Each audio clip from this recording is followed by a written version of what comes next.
വിശുദ്ധ ലൂക്കായുടെ സുവിശേഷം 11-ാം അധ്യായം 14 മുതൽ 23 വരെയുള്ള തിരുവചന ഭാഗം.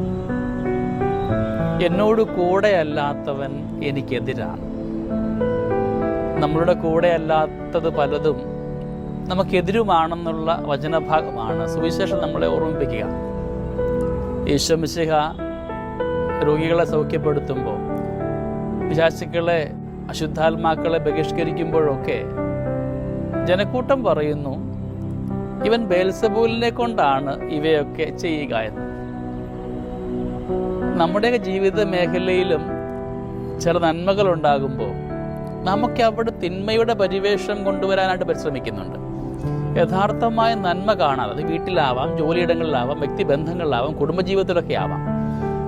നമുക്ക് ഇഷ്ടമില്ലാത്ത ചില ഇടങ്ങളിലേക്ക് കടന്നു ചെല്ലുമ്പോൾ അവിടെയൊക്കെ പരാതിയോടുകൂടെ, കുത്തുവാക്കുകളോടുകൂടെ അവയെ വ്യാഖ്യാനിക്കുവാനുള്ള ഒരു പ്രവണത ചിലപ്പോഴെങ്കിലും നമ്മുടെ മനസ്സിലുണ്ട്.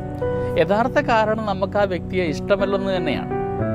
എൻ്റെ ഇഷ്ടക്കേട് ഞാൻ പ്രകടിപ്പിക്കുന്ന ചില രീതികളാണ് മേൽപ്പറഞ്ഞവ. പരാതിയോടുകൂടെ, പരിഭവത്തോടുകൂടെ ഒന്ന് രേഖപ്പെടുത്തുവാൻ, വ്യാഖ്യാനിക്കുവാനുള്ള വെമ്പൽ കൊള്ളല്ല. സ്നേഹമുള്ളവരെ, ദൈവത്തോട് കൂടെ ആകുവാൻ നമുക്ക് തീരുമാനമെടുക്കാം. യാക്കോബിന്റെ ലേഖനം നമ്മളെ ഓർമ്മിപ്പിക്കുന്നുണ്ട്. 4-ാം അധ്യായത്തിന്റെ 8-ാം വാക്യം, ദൈവത്തോട് കൂടെയാവുക, ദൈവവും നമ്മോട് കൂടെയാവാം. സങ്കീർത്തനം 73-ാം അധ്യായം 28-ാം വാക്യം, ദൈവത്തോട് കൂടെ ആയിരിക്കുന്നതാണ് എൻ്റെ ആനന്ദം. നമ്മുടെ ജീവിതത്തിൽ എത്രമാത്രം നമ്മളെ പൂർണ്ണമായി ദൈവത്തിന് വിട്ടുകൊടുക്കുവാൻ സാധിക്കുന്നുണ്ട്.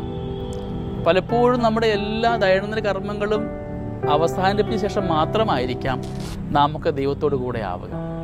ചിലപ്പോൾ ഞായറാഴ്ച എന്ന് പറയുന്നത് നമുക്ക് ഒരാഴ്ചത്തെ ഭാരങ്ങളൊക്കെ ഒന്ന് തീർത്ത്, അധ്വാനം തീർത്ത് റെസ്റ്റ് എടുക്കുവാനുള്ള ഒരു ദിവസമാക്കി ചിലപ്പോഴെങ്കിലും നമ്മുടെ ഞായറാഴ്ചകൾ മാറുന്നുണ്ടാവാം.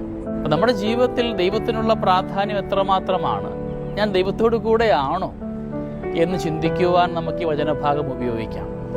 ഞാൻ എവിടെയെങ്കിലുമൊക്കെ ആർക്കെങ്കിലും ഇതിനായിട്ട് പരിഭവം പറഞ്ഞിട്ടുണ്ടെങ്കിൽ, കള്ളസാക്ഷ്യം പറഞ്ഞിട്ടുണ്ടെങ്കിൽ ഓർത്തുകൊള്ളുക, എൻ്റെ മനസ്സിൽ ആ വ്യക്തികൾ ഉണ്ടാവുകയില്ല. തിരുത്താൻ നമുക്ക് നമ്മുടെ ജീവിതത്തെ എല്ലായ്പ്പോഴും നന്മയാകുവാൻ ഈശോ നീ കൂടെ ഉണ്ടാവണമേ. എൻ്റെ ജീവിതത്തിലെ കുറവുകളെയും ബലഹീനതയുമൊക്കെ മനസ്സിലാക്കിക്കൊണ്ട് നിൻ്റെ സന്നിധിയോട് ചേർന്നിരിക്കാൻ ഞാൻ ആഗ്രഹിക്കുമ്പോൾ നിൻ്റെ മനസ്സിൽ എനിക്ക് ഇടം തരണമേ എന്ന് നമുക്ക് പ്രാർത്ഥിക്കുകയും ചെയ്യാം. ദൈവം നമ്മളെല്ലാവരെയും സമൃദ്ധമായിട്ട് അനുഗ്രഹിക്കട്ടെ. നമ്മുടെ കർത്താവ് ഈശോ മിശിഹായുടെ കൃപയും പിതാവായ ദൈവത്തിൻ്റെ സ്നേഹവും പരിശുദ്ധാത്മാവിൻ്റെ സഹവാസവും നമ്മളെല്ലാവരോടും കൂടെ ഉണ്ടായിരിക്കട്ടെ, ഇപ്പോഴും എപ്പോഴും എന്നേക്കും. ആമേൻ.